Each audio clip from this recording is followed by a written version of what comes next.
Good morning. Today we look at Genesis 41 and 42. And Joseph has been in prison. Yesterday we read of his interpreting the dreams of the baker and the cupbearer, and how the chief cupbearer did not remember Joseph is how we ended. 2 years go by as we begin chapter 41. It says, after 2 whole years, Pharaoh had a dream. He actually had 2 dreams. Very similar dreams. The first one was 7 fat cows come up out of the water, followed by 7 lean cows who just devour those 7 fat ones. And then 7 ears of grain that are plump and full are swallowed up by 7 ears of grain that are withered and nothing. And no one can interpret Pharaoh's dreams. And these dreams are real enough to him. He's troubled by these dreams. He understands that there's something going on.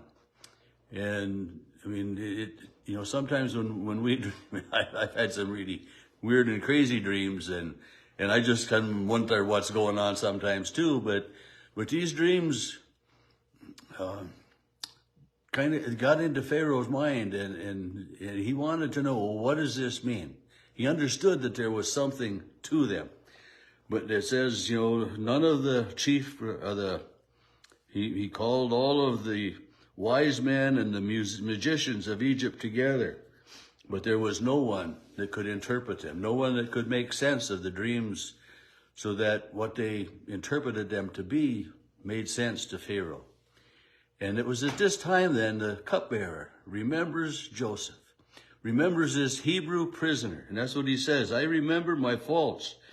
When Pharaoh was angry with his servants, he put me and the chief baker in the house of the captain of the guard, and we dreamed on the same night, and a certain young Hebrew who was there with us, a servant of the captain of the guard. So he remembered that Joseph had found favor with the captain of the guard, that he was, put in, charge of many things that way. And he says he interpreted our dreams for us correctly. And I was restored to my position, and the chief baker was hung. So this young Hebrew interpreted our dreams correctly. So Pharaoh sends for Joseph.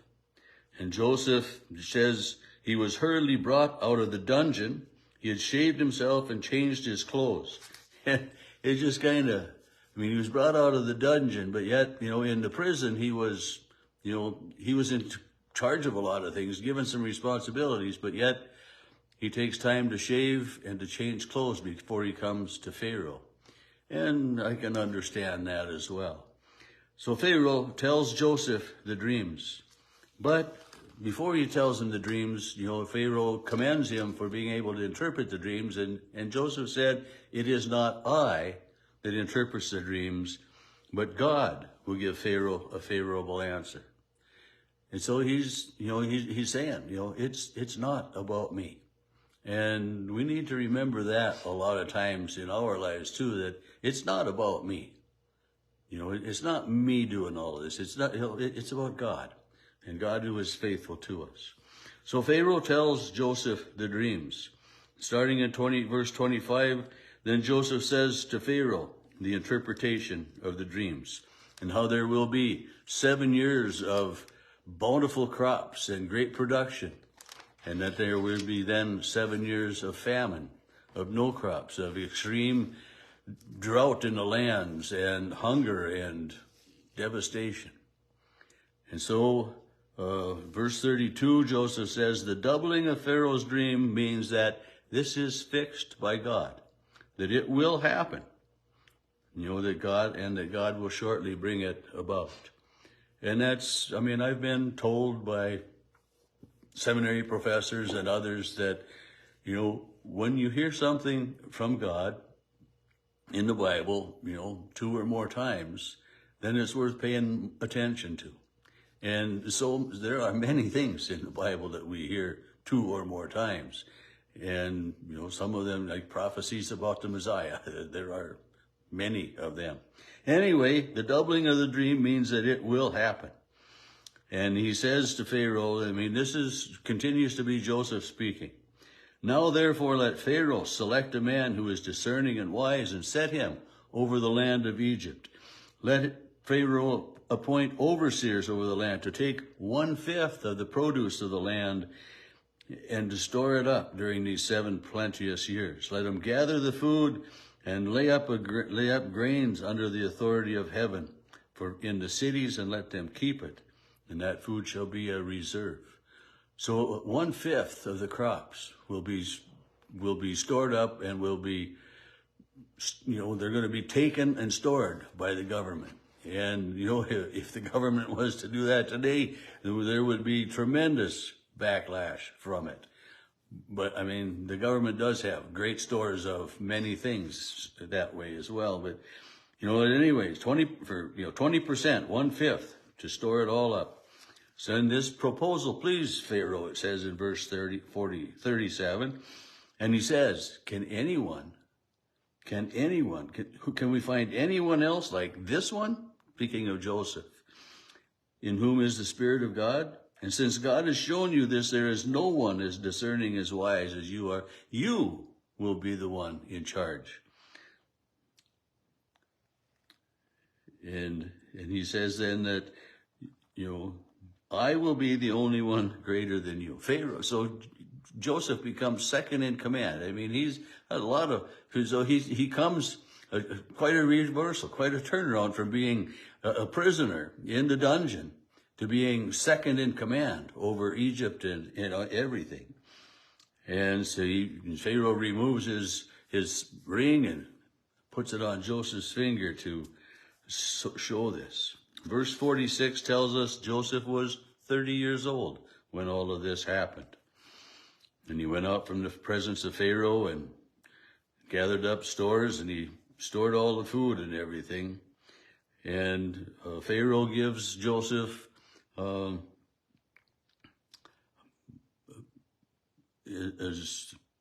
his daughter as his wife. And Joseph has 2 sons with this woman. The first is Manasseh, and the second is Ephraim. And Joseph says, for God has made me fruitful in the land of my misfortune.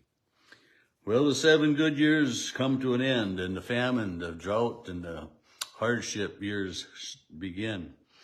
And the famine is not only in Egypt, but in every land.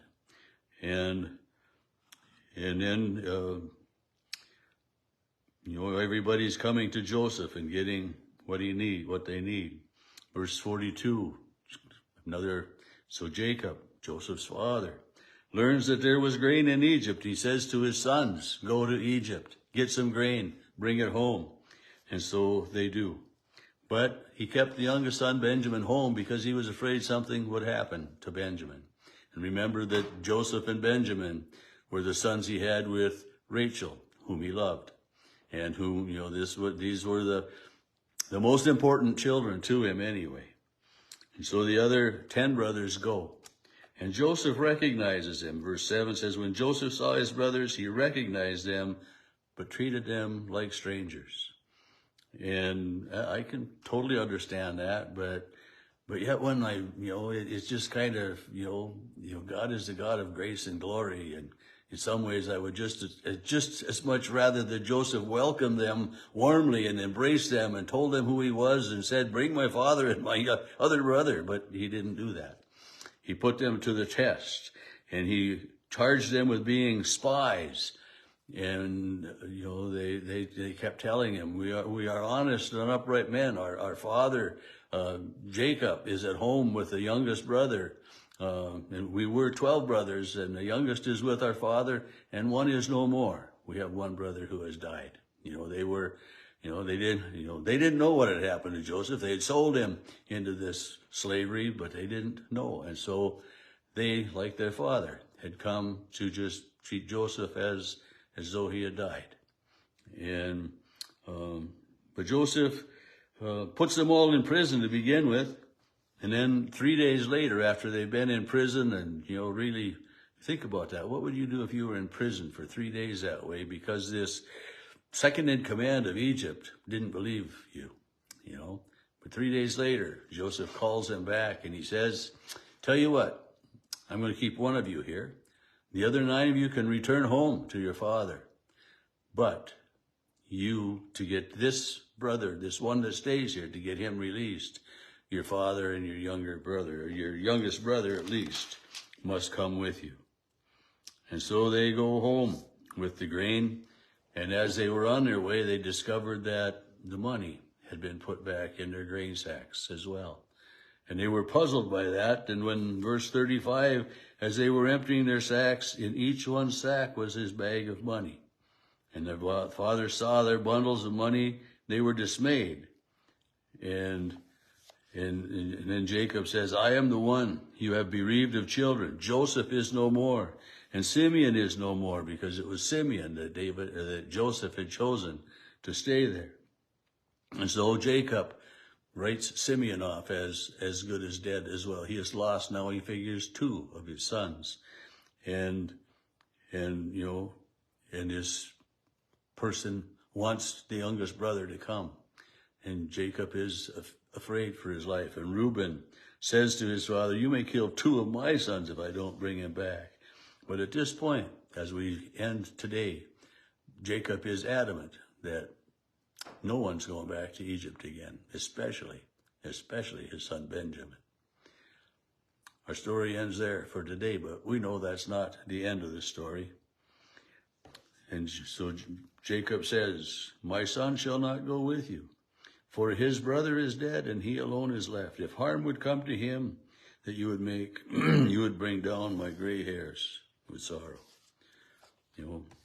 Jacob is saying that, one son, Joseph, is dead. And if Benjamin too, it would bring him just great sorrow. But it doesn't matter. 1 son, 2 sons, 3 sons, every one of them would bring great sorrow. And so we end our story today with Jacob and his family getting some grain to get through. But we know in the meantime that it won't be enough. So we'll leave it there for today. See you tomorrow.